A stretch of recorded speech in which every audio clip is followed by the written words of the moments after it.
যে জাতীয় শিক্ষানীতি 2020-তে প্রথমেই বলা হচ্ছে যে আমাদের দেশে কোটি কোটি ছাত্র আছে, এতকাল গভর্নমেন্ট 6 থেকে 14 বছর বয়স পর্যন্ত ছাত্রদের শিক্ষার দায়িত্ব নিয়েছিল।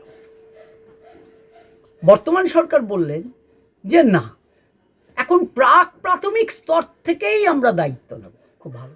সরকার বললেন, ওই শিক্ষানীতিতে বললেন 3 বছর বয়সেই ছাত্রকে ভর্তি করতে হবে, 6 বছরে না। তারা নিদান দিলেন অঙ্গনওয়াড়ি কেন্দ্রে করবে। স্কুল শিক্ষার স্তরটা আগে যা ছিল, আগে কি ছিল? আগে ছিল 4 থেকে 5 বছর প্রাথমিক স্তর, পরের 5 বছর মাধ্যমিক স্তর, 2 বছর উচ্চ মাধ্যমিক স্তর। এটাকে জাতীয় শিক্ষানীতি ভেঙে দিল। ভেঙে দিয়ে স্তরটা কি করলো?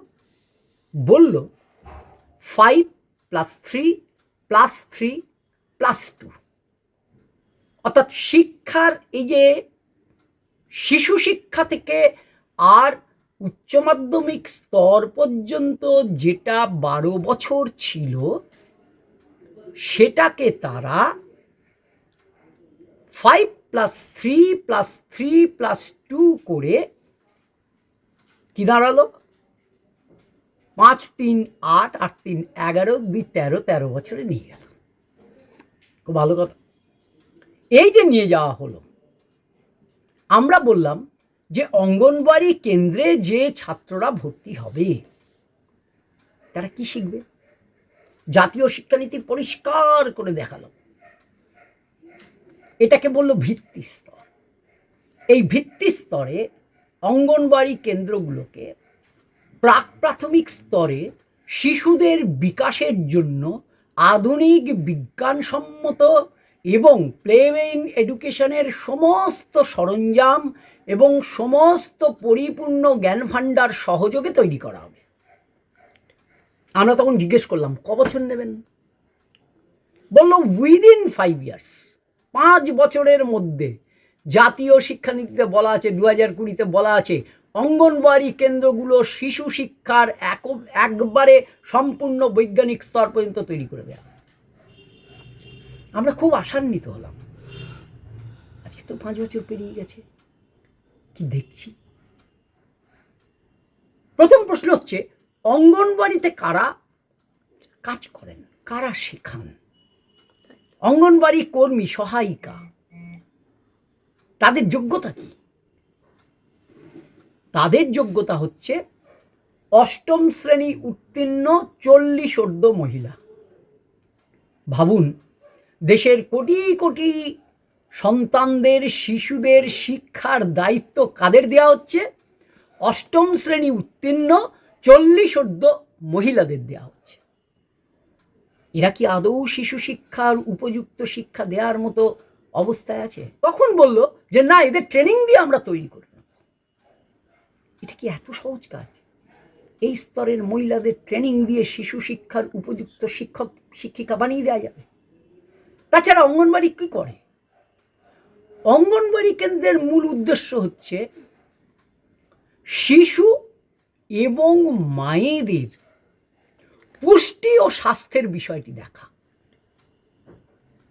তাহলে তারা তাদের পুষ্টিযুক্ত খাদ্য খাওয়ানোর জন্য যে রন্ধন প্রণালী, তাতেই ব্যস্ত। তারা শিশু শিক্ষা কি করে দেবে? 5 বছরে সরকারের যদি চেষ্টা থাকতো, ইচ্ছা থাকতো, তাহলে তো অঙ্গনওয়াড়ি কেন্দ্রে অর্থ বরাদ্দটা সবচেয়ে জরুরি ছিল। কিন্তু দেখা গেল অর্থ বরাদ্দ তো বাড়লই না, উপরন্তু কমানো হলো।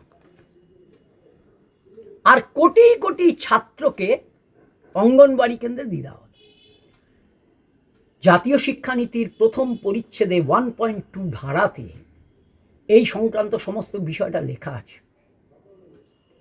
তার মধ্যে 25টা লাইন আছে শিশু বিকাশ নিয়ে, আর একটি লাইন আছে এরই পাশাপাশি বাল ভাটিকাকে প্রস্তুত রাখতে হবে। একটা লাইনে আছে। অসংখ্য এরকম বেসরকারি প্রাথমিক, প্রাক-প্রাথমিক স্তরের প্লেওয়ে স্কুলের বেসরকারি বাণিজ্যিক স্কুলগুলি চলে। যেখানে শিশুদের শিক্ষার জন্য তারা তাদের ব্যবসাকে লক্ষ্য রেখে সেখানে পড়ার ব্যবস্থা করে দেয়। তাহলে দুটো পদ বেরিয়ে, এক, কোটি কোটি ছাত্র যাচ্ছে সরকারি অঙ্গনবাড়ি কেন্দ্রে, আর সামান্য কিছু মানুষ, বিত্তশালী মানুষ, তারা তাদের সন্তানদের অঙ্গনবাড়ি কেন্দ্রে পাঠাচ্ছে না, পাঠাবে না, তারা পাঠাচ্ছে প্রাইভেট স্কুলে। এবং আমরা দেখলাম এনইপি 2020-র মধ্য দিয়ে কেন্দ্রীয় সরকার এই ধরনের প্রাইভেট স্কুলগুলো গড়ার দিকে আরো বেশি নজর এবং সুযোগ দিতে লাগলো, যার ফলে আমাদের দেশের এক্সিস্টিং যে প্রাথমিক বিদ্যালয়গুলো, লক্ষ লক্ষ প্রাথমিক বিদ্যালয় আছে, সরকার সেখানে গ্রান্ট দিয়েছে, এইভাবে প্রাথমিক বিদ্যালয়গুলো গড়ে উঠেছে। তাহলে এই প্রাথমিক বিদ্যালয়ে কিন্তু প্রাক প্রাথমিক স্তরের ছাত্ররা যাবে না।